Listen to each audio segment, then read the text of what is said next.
Oi pessoal, vamos tentar fazer esse vídeo aqui para falar das teorias da pena. Esse material é para a turma de Direito Penal 2 do curso de Direito da UFESA e a gente vai tentar cumprir algumas coisas que vão ser usadas nos exercícios, nos últimos dois exercícios que vão encerrar a nossa unidade, nossa primeira unidade. Tá? Então, tentando ser mais breve possível e deixar os debates para a gente fazer num encontro síncrono, a gente vai tentar entender teorias sobre a pena, e nas teorias que a gente vai tentar entender sobre a pena, a gente vai tentar vê-las como uma produção de um certo momento histórico. Então, elas não são propriamente uma explicação sobre como é a pena, como ela funciona, mas uma fala que tenta atribuir à pena uma finalidade. Veja, não é um estudo que olha para a pena retrospectivamente e diz, ela funcionou assim, ela vem servindo para isso. Não. É mais ou menos um projeto. Quero que a pena venha a ser dessa maneira. Né? É bom que a pena exista porque ela pode ter essa finalidade. Né? Então, qual é a finalidade da pena? Há um primeiro conjunto de finalidades atribuídas à pena, que é a finalidade da pena é apenas apenar, penalizar. A finalidade do castigo penal é castigar. E nesse sentido, a finalidade da pena se dissolve em si mesma. E por isso, ela é chamada, esse conjunto de teorias absolutas, no sentido de que se dissolvem em si mesmo. Essas teorias absolutas pensam que a finalidade da pena, portanto, é retribuir o mal, castigar. Elas vão estar associadas à palavra retribuição.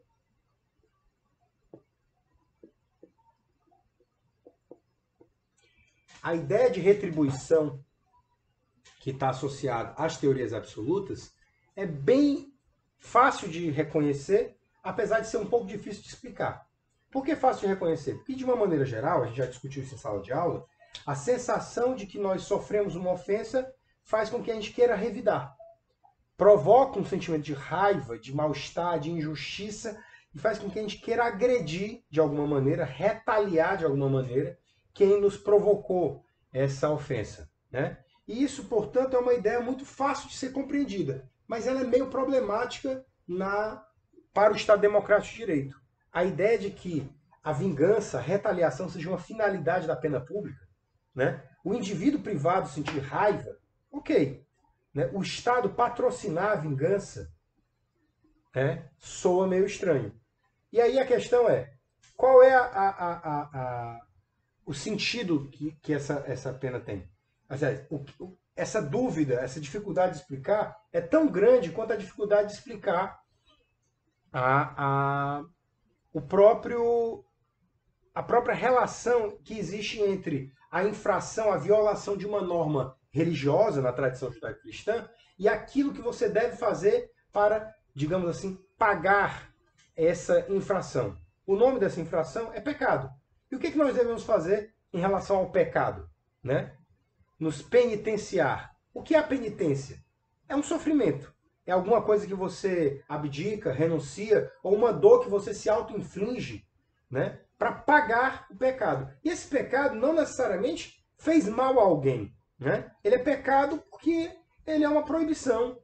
Então, de certa maneira, essas relações são muito familiares a gente, seja por essa raiz, digamos assim, neuroquímica, né? Que a sensação de ofensa tem que ser repelida, atacada, ou seja por essa tradição judaico-cristã, né? Que pensa que o pecado tem que ser objeto de penitência. Não é à toa que o local onde nós mandamos o criminoso cumprir a sua pena se chama penitenciária, porque é o local da penitência. E essa ideia, que é muito fácil de compreender, mas difícil de explicar, que sempre que alguém comete um mal, ele deve sofrer. Ainda que esse sofrimento seja absolutamente estanque, isolado, até inútil para outras finalidades. Para a vítima não aproveita nada do sofrimento dessa pessoa. Né? O outro conjunto de teorias que tentam falar sobre a finalidade da pena, elas são agrupadas. Bom, se ela tem agora uma finalidade que é útil, não é mais uma finalidade em si mesma. Essa finalidade útil é servir de mecanismo para prevenir o crime. E como mecanismo para prevenir o crime, né, ela já tem uma relação com alguma coisa fora da pena, né, que é a prevenção de condutas. Então, por isso, ela é chamada, esse grupo de teorias, é chamado de teorias relativas. Elas têm relação com alguma coisa. Essas teorias relativas, elas se ligam, então, já disse, à ideia de prevenção.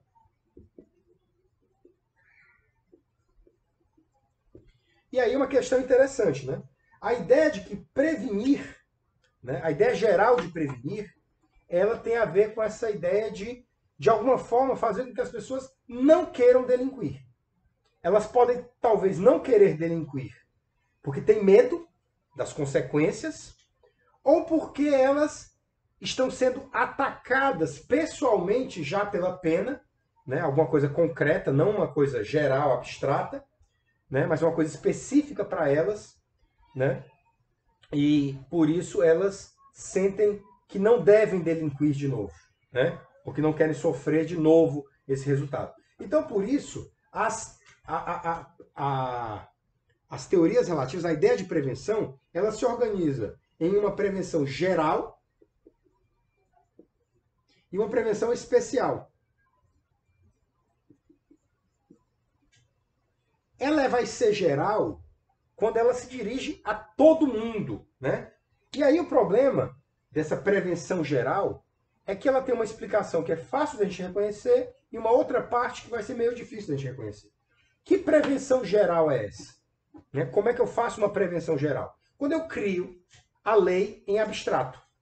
Quando eu crio a lei dizendo que uma certa conduta é crime e que se você praticar essa conduta você vai ter uma pena, né? Ela ela funcionaria dentro, né, dos argumentos dessas teorias para favorecer que você não pratique. De que forma? Ora, eu posso ter uma prevenção geral que é negativa. E por que uma prevenção negativa? Ela serviria como uma ameaça. Para essas teorias, eles pensam que a pena ela tem que ameaçar as pessoas em geral, né? Uma prevenção geral negativa, ela está presente na previsão dos crimes. Veja, não necessariamente um crime tem que ter uma pena claramente prevista nele para ser uma ameaça, né? Porque você pode deixar o crime sem pena específica e deixar tudo na mão do juiz, como se fazia na Idade Média. E deixar tudo na mão do juiz significa que se você furtou uma caixa de fósforo ou você matou alguém, o juiz pode te aplicar a mesma pena, porque você não tem previsão. Você não tem como estabelecer que pena você pode pegar nesse caso. Mas a ideia, né, já que é ameaçar as pessoas para que elas não façam crime, então a ideia é que ela esteja, portanto, mais facilmente visualizada quando eu atribuo para o crime, para o tipo penal em abstrato, uma pena também em abstrato. Né? Homicídio, 6 a 20 anos. Porra, posso pegar 20 anos se eu matar alguém? E se for o tipo qualificado, certo? Se for por um motivo torpe ou fútil, ou se for com um meio cruel, ou se for de alguma forma com uma impossibilidade de defesa da vítima, a sua pena é de 12 a 30 anos. Peraí, dá medo, né? Sei lá, não sei se dá. Mas esse é o argumento das teorias relativas, que pensam na prevenção geral negativa. E a prevenção geral positiva? Como assim positiva? Como é que a lei penal geral, a lei penal abstrata, pode funcionar de forma positiva?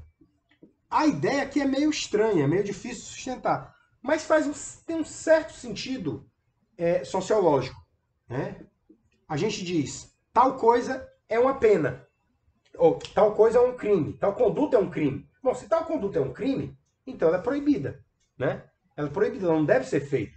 Então, deixa eu me conduzir de acordo com a lei, eu me estimulo, ou fico mais facilmente atuando né? Essa é a expectativa desse conjunto de teorias, de pensar que a pena pode ser, na hora que ela é criada uma norma que fixa uma conduta e diz que aquela conduta é um crime, eu posso mais facilmente tentar me conduzir de acordo com o ordenamento jurídico, né? Então, esse sentido de reprovação de uma conduta funcionaria assim, né? Estimulando as pessoas a agir de acordo com o ordenamento jurídico. Tem um efeito simbólico, né? E é importante a gente ver que isso é usado como argumento, né? Em vários momentos, até setores do campo da luta contra opressões, do movimento feminista, do movimento negro, começaram a dizer que determinadas condutas eram crime, antes mesmo delas serem crime. Homofobia é crime, racismo é crime, mesmo antes de serem crime.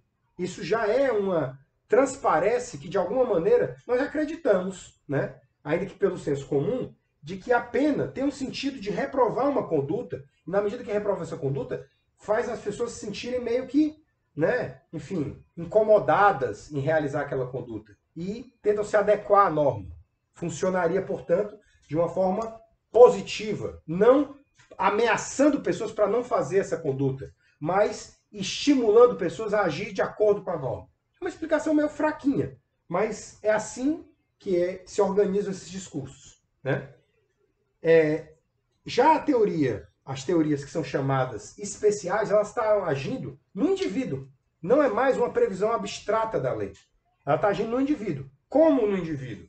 Ela vai agir no indivíduo de forma negativa, ou seja, quando o juiz aplica uma pena. Ela já não é mais uma pena abstrata da lei. Ela é uma pena aplicada ao indivíduo.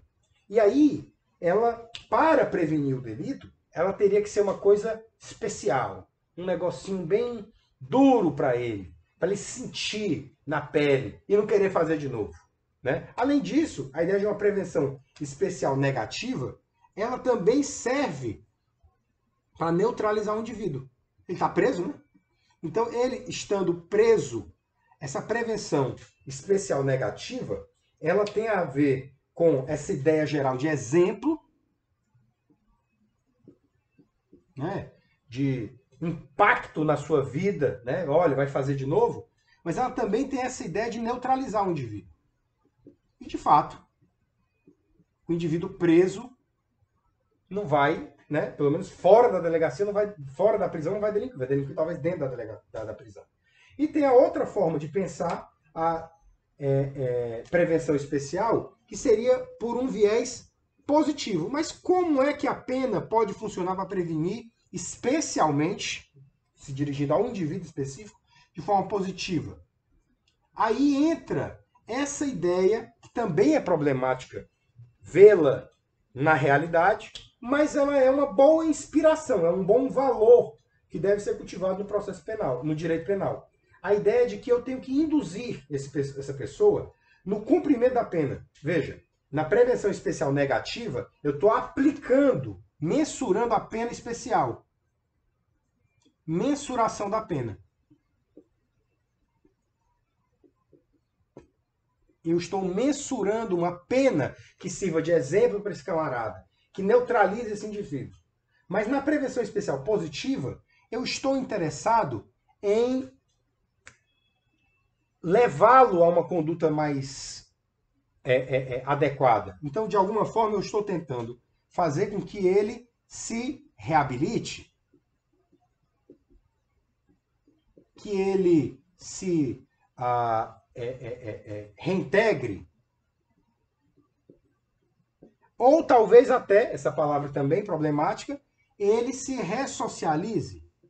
É problemática porque como é que eu pretendo que ele se ressocialize num ato de dessocialização, né?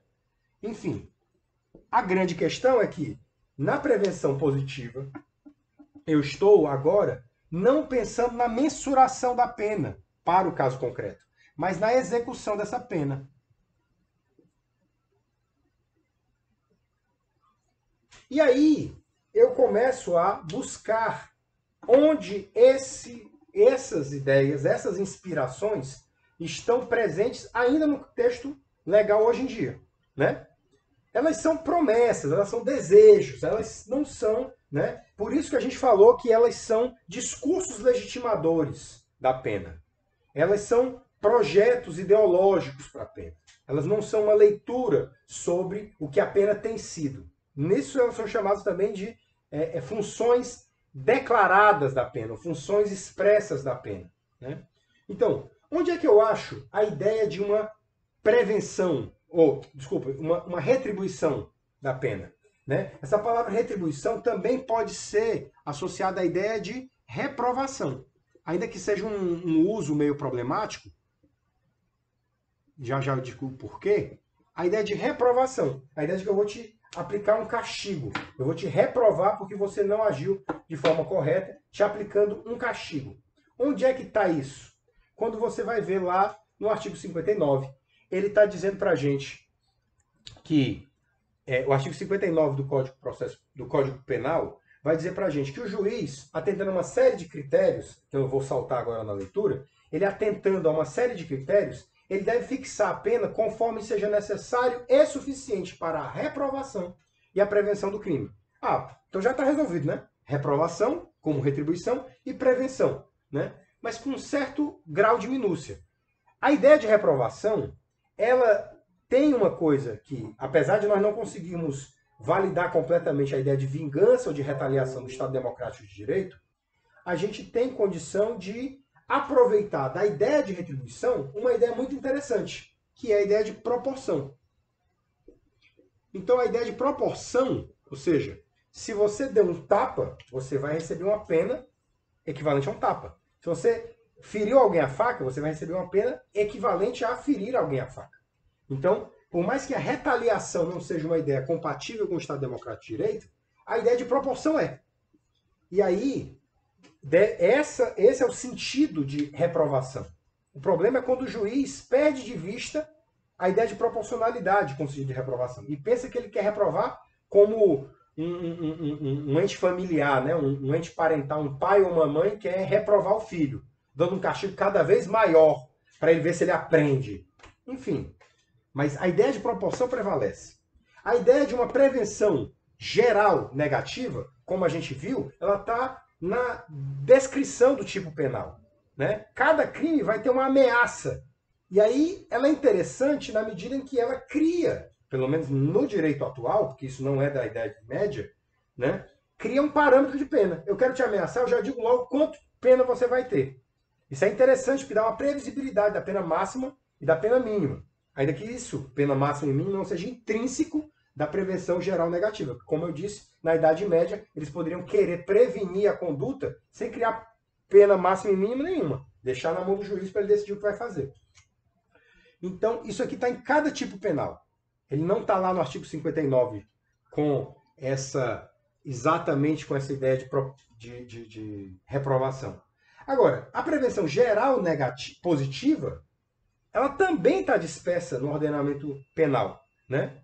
Na medida que você cria uma conduta e diz que essa conduta é proibida, eu espero, né, ou se espera dentro dessas teorias, que as pessoas se adequem a ela, sirva como estímulo para elas se adequarem, por isso positivas. Por mais capenga que seja essa explicação, como eu disse, isso passa por certos discursos. Né? A gente acredita que isso funciona de alguma maneira, porque muita gente quer que determinadas coisas sejam crime, que é para ficar claro que não pode, né? Para as pessoas pararem de se conduzir daquela maneira e estimular uma mudança de conduta. Nós acreditamos, socialmente falando, em que a fixação de uma conduta como crime, né, estimule as pessoas a se afastarem de uma conduta.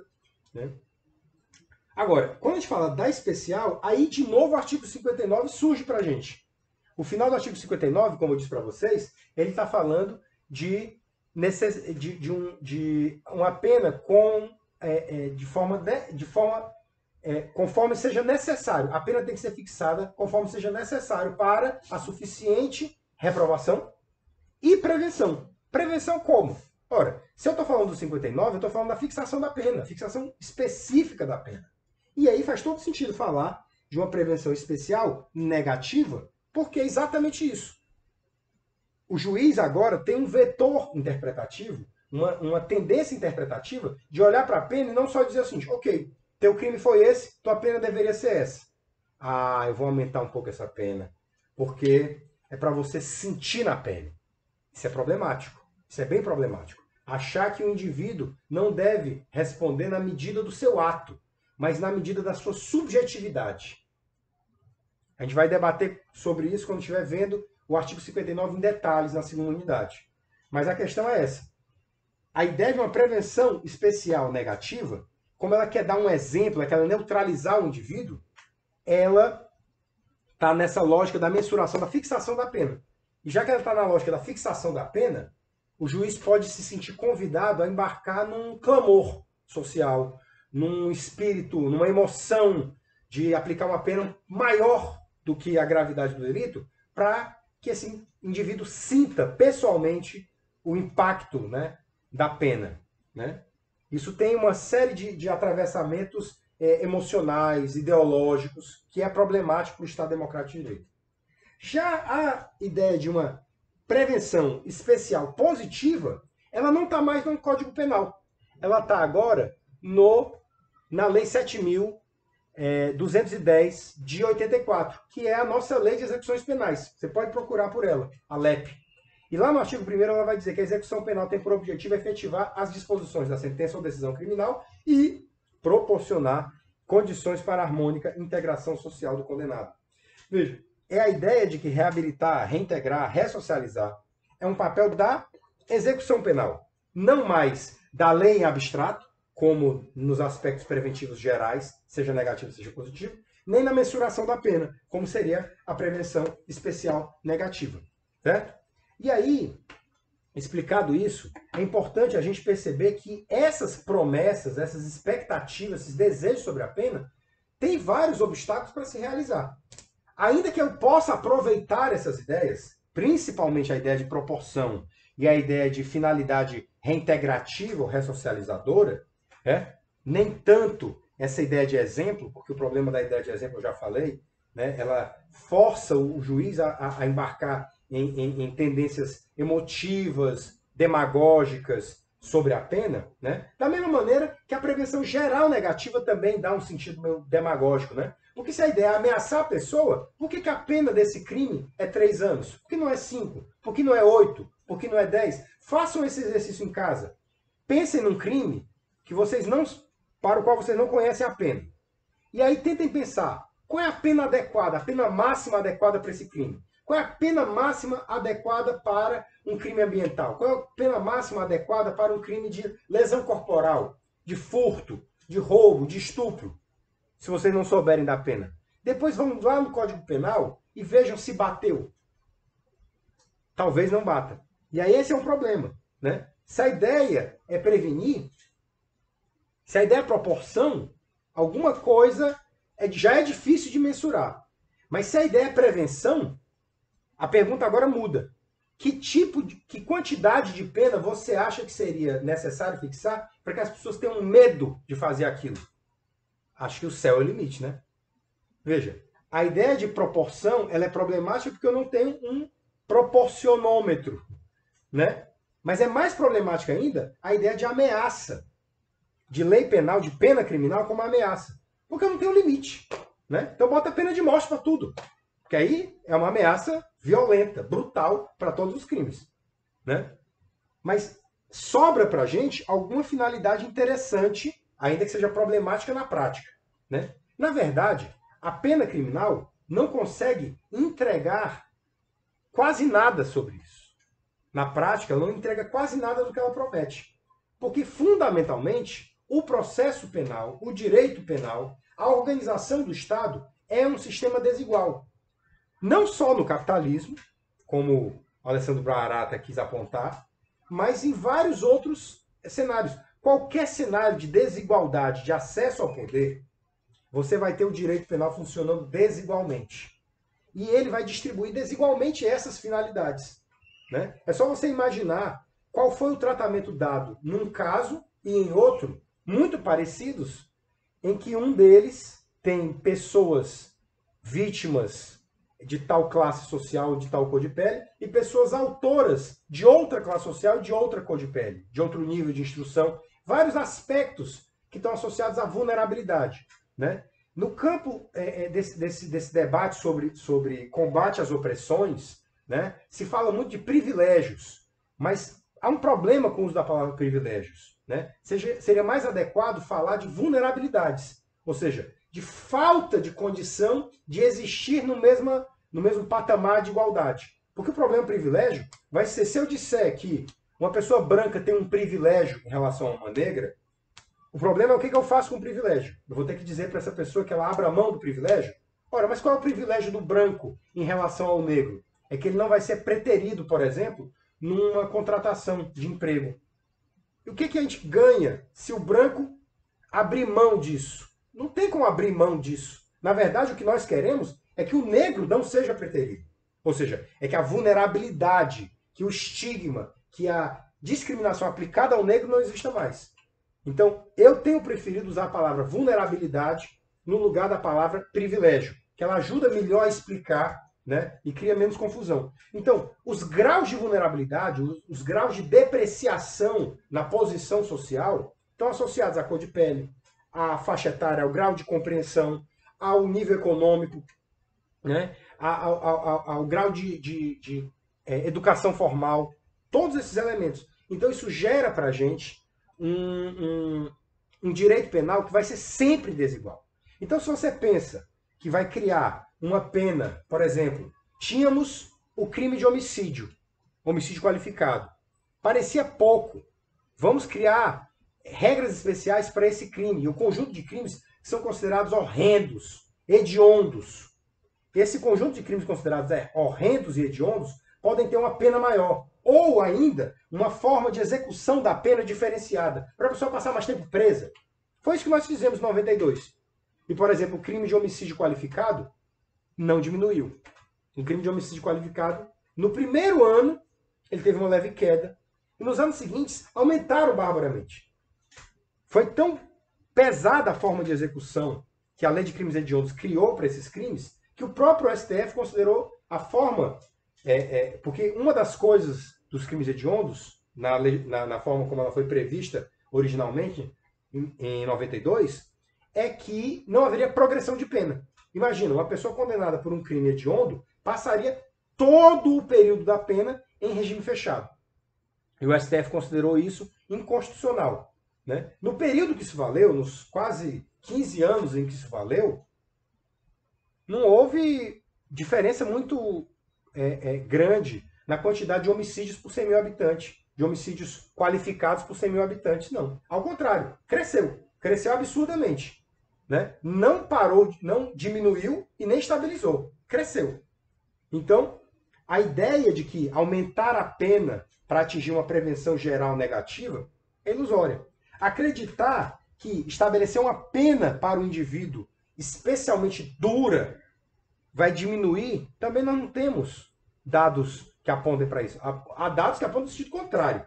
E a ideia de que a execução penal é capaz de fazer isso, bom, poderia ser, né? Mas não através do encarceramento. O encarceramento, e aí a gente vai talvez ter acesso ao longo da disciplina uma obra do Goffman, né? Que fala exatamente das instituições totais e como elas são estruturalmente nefastas. Não é só a prisão. É a prisão, é o convento, é o quartel, é o manicômio. Todas essas instituições em que a vida, a experiência social está toda ela contida dentro de um estabelecimento, onde os papéis não podem ser renovados, os papéis sociais não podem ser modificados e renovados, né? Você cria certas tendências que descambam ou desenvolvem para um tratamento, enfim, não vou dizer desumano, mas um tratamento violador, né, de uma maneira geral. Então as instituições totais, a melhor prisão do mundo ainda será uma prisão, ainda será um encarceramento. Né? E aí isso força a gente a pensar que o direito penal não é tão ruim pelo fato de estabelecer qual conduta é proibida. Ele talvez seja ruim pela resposta que ele dá quando essa proibição de conduta é violada. Né? E aí a gente entra para pensar em outras formas de organizar a pena. É por isso que o nosso debate não é sobre o crime, sobre a conduta proibida. Ele tem um debate também. Há um debate a ser feito. Se a gente deve transformar tantas condutas em condutas criminalizadas. Há um debate. Mas talvez haja um debate mais urgente aí sobre o que fazer com a pessoa que violou a norma, né? E aí a questão é, o encarceramento como mecanismo fundamental de aplicação de reprovação, de retaliação, de resposta à conduta criminosa, ela tem se mostrado absolutamente inadequada, né? Ela sozinha é absolutamente nefasta. Ela conjugada com outras coisas, ela fica menos ruim, mas ainda assim é insuficiente. A grande questão nossa é como é que a gente constrói um modelo em que a privação de liberdade ela seja mitigada, diminuída e, em certos casos, evitada, né? Seja realmente a última alternativa, né? A contenção à liberdade de alguém seja um movimento passageiro e provisório. E que essa pessoa seja conduzida, indicada,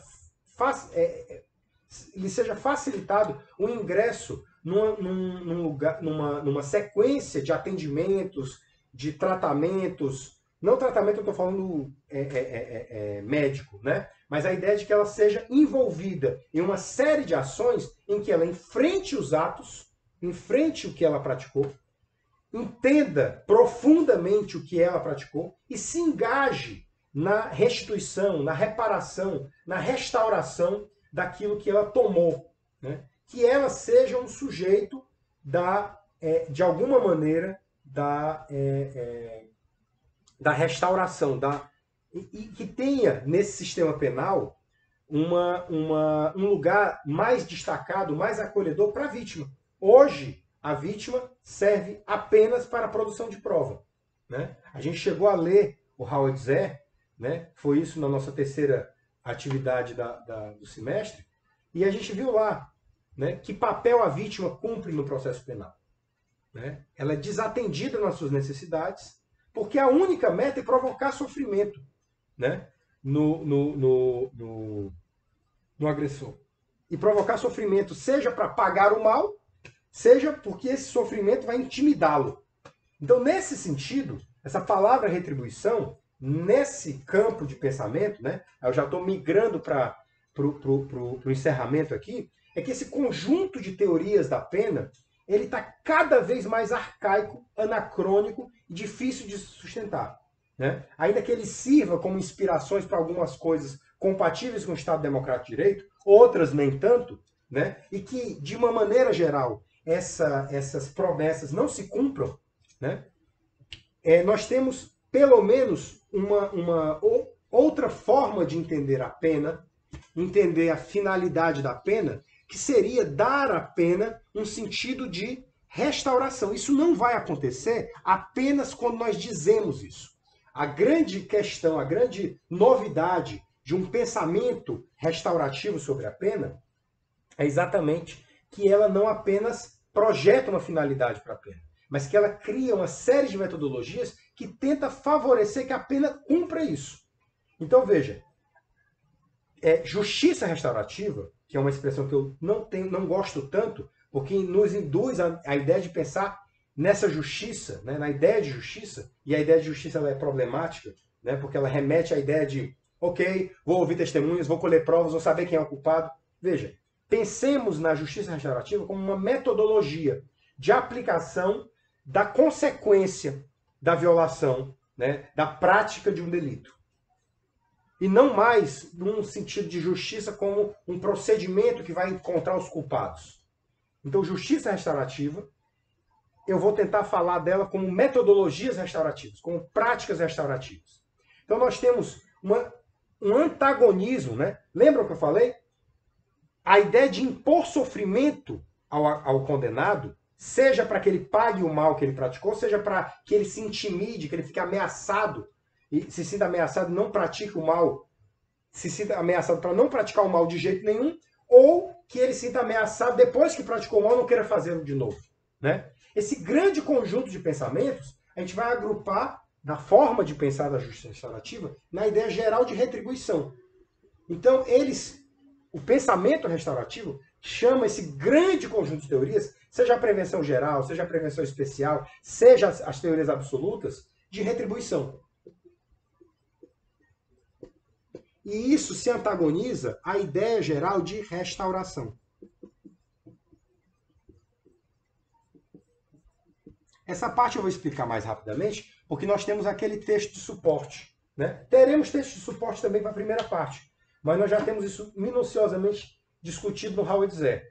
A ideia fundamental que está colocada para a gente é que, em geral, e isso é o que a gente precisa ter em vista para seguir para as atividades, é que a ideia geral de restauração não significa necessariamente substituir a pena de prisão. Há um enfoque restaurativo, há uma forma de pensar que é restaurativa. E qual é a forma de pensar que é restaurativa? É a forma de pensar que olha para a pena não apenas como imposição de sofrimento ao condenado, mas como uma forma de dar ao condenado, dar ao criminoso, dar ao transgressor uma oportunidade de compreender o seu ato. E não apenas compreender o seu ato no sentido de, tudo bem, eu entendi, eu pratiquei um roubo. Eu fui lá com uma arma, apontei para a cara de alguém e peguei a carteira dessa pessoa. Não, compreender em detalhe, em profundidade, o impacto do que ele fez. O que ele causou na vida daquelas pessoas. Como é que eu posso promover isso? Né? E também dar um lugar para a vítima. Um lugar onde a vítima não apenas tenha reparação do dano causado, mas que ela possa também compreender o que aconteceu com ela. Para que ela possa olhar para tudo aquilo de uma outra maneira. Seja encontrando o seu agressor e colocando as cartas na mesa com ele, ou seja encontrando outras pessoas que praticaram atos separados ou parecidos. Ou ainda encontrando outras pessoas que sofreram o mesmo ato que ela. Ou seja, eu tenho que acolher a vítima. Eu tenho que acolher a vítima e acolher as necessidades da vítima. Essa é a grande marca da justiça restaurativa, ou do pensamento restaurativo. Eu tenho que receber o agressor e a vítima nas suas necessidades legítimas. Não para incentivar na vítima o sentimento de vingança, de retaliação. Ou para estimular no agressor a ideia de que, meu amigo, a sua necessidade realmente você praticou isso porque estava drogado, de alguma maneira. Então tá bom, cara, a gente vai fornecer para você mais droga. Não se trata disso. Mas a questão é, existe um contexto para o crime ou não existe? Ou será que as pessoas são intrinsecamente más? Pode até existir alguém intrinsecamente mal, não vou debater isso. Mas será que a gente acredita que isso é a regra? Será que cada pessoa que pratica um ato, será que essa pessoa não tem uma narrativa sobre como foi parar ali? Será que em última instância essa pessoa não tem pelo menos uma autojustificativa? E essa autojustificativa tem que ser compreendida, não para ser apoiada acriticamente, mas para que se tenha clareza da parte que tem que ser revista. Camarada, não é bem assim. Você não pode praticar essas coisas só porque você está nessa condição de vida. Mas, em outra medida, também aceitar que aquelas condições favorecem o delito. E dizer, camarada, bom, se o problema é esse, vamos ver como é que a gente enfrenta essa questão? Uma parte sua, você tem que reformular. Uma parte você tem que entender que errou, entender o que você fez na especificidade do que você fez. Entender para criar, inclusive, um vínculo com a vítima. Para entender que a vítima podia ser você. Sabe? E reformular essas questões. Mas também uma parte do que ele diz precisa ser percebido. Né? E aí entra a parte de escutar o podcast que eu vou falar nas instruções, né, que é o último episódio do Praia dos Ossos. Porque esse assunto passa por lá. Todos esses assuntos passam por lá. Então a gente vai se encontrar agora, né, nas orientações do Google Classroom, onde eu vou colocar para lá a orientação das duas atividades, e as duas envolvem ouvir, né, passar por esse vídeo e ver ouvir o último episódio do Praia dos Ossos, para a gente construir algumas elaborações um pouco mais densas sobre o que a gente está passando por aqui, tá? Então até mais, pessoal. Fechamos aqui com pontualmente 40 minutos de vídeo e a gente se encontra.